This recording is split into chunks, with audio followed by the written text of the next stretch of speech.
I see a lot of Vim beginners now who don't know about the edit commands, which is a real shame because they're a very fast way to reload files, switch between files, create new files, and most people just end up doing these newbie workarounds, which it just shows that you're not a Vim veteran. If you are a Vim veteran watching this and you're like, that's the most basic shit ever, you can just stay for the jokes. Don't kill my retention, please. So I'll show you how it works.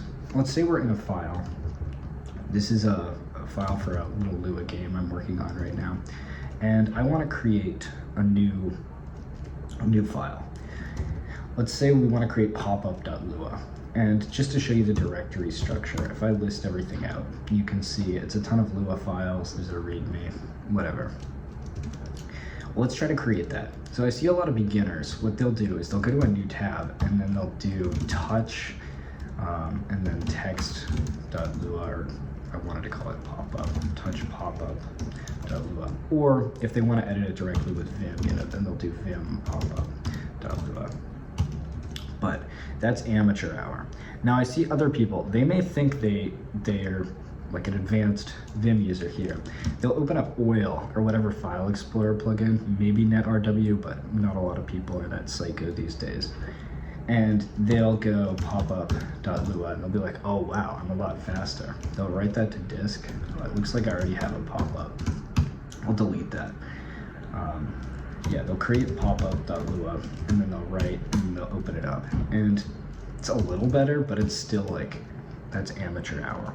What you should be doing is using the edit command, which is edit for full, or just E if you want to be 4 times as fast, and then type popup.lua.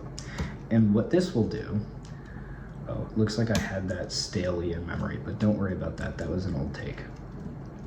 It'll create a new buffer. It won't actually write anything to disk yet, but let's get some stuff in here. So I'm gonna read in another file. Let's say my class library.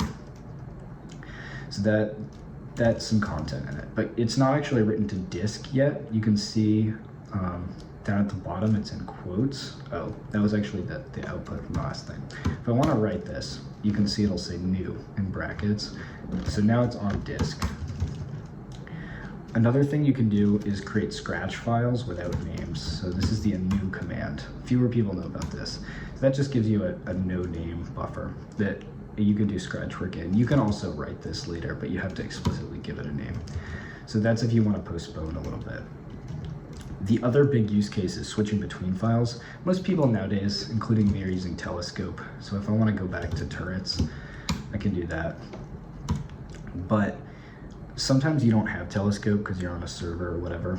And sometimes it's not only faster just to use edit. So I could do turrets and it'll allow me to tab complete. So you can see I can go back and forth like that. That's kind of nice. But the biggest use case for edit is when your file gets changed externally. So let's say we're in popup.lua and I'm gonna open that up in another Vim instance. And then I'm gonna start changing stuff.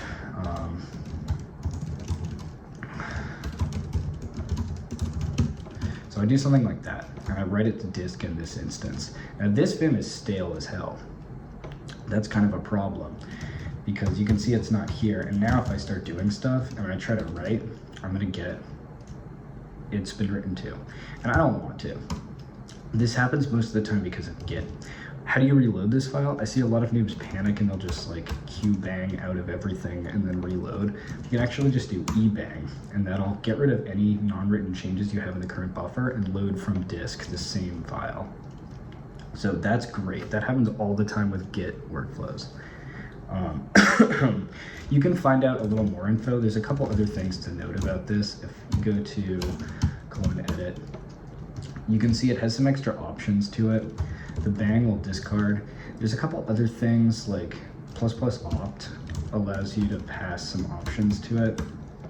None of them I find all that useful. They have to do a lot with like file encoding, Unix or DOS, or like Latin characters. One of them I think I use once in a while, it's ++. There's one that lets you create parent directories, yeah. This is used in context of write, so you do ++p and it'll create parent directories for you. But yeah, most people not using the edit command to its full potential. I would have to say it's one of the most valuable, actually. It's up there with quit, which that's not that valuable. Why would you want to leave? With this command line, I just wanted to make a quick comment. Some people ask me, like, why don't you use that plugin where it I don't know, it pulls it up in the middle, it like redesigns everything. I always see people using that, and that's not classy to me. Call me like a Vim traditionalist, but having that in the middle is like buying like a matte black sports car and painting it like pink and lime green, some hideous color combination, like little duckies all over the sides.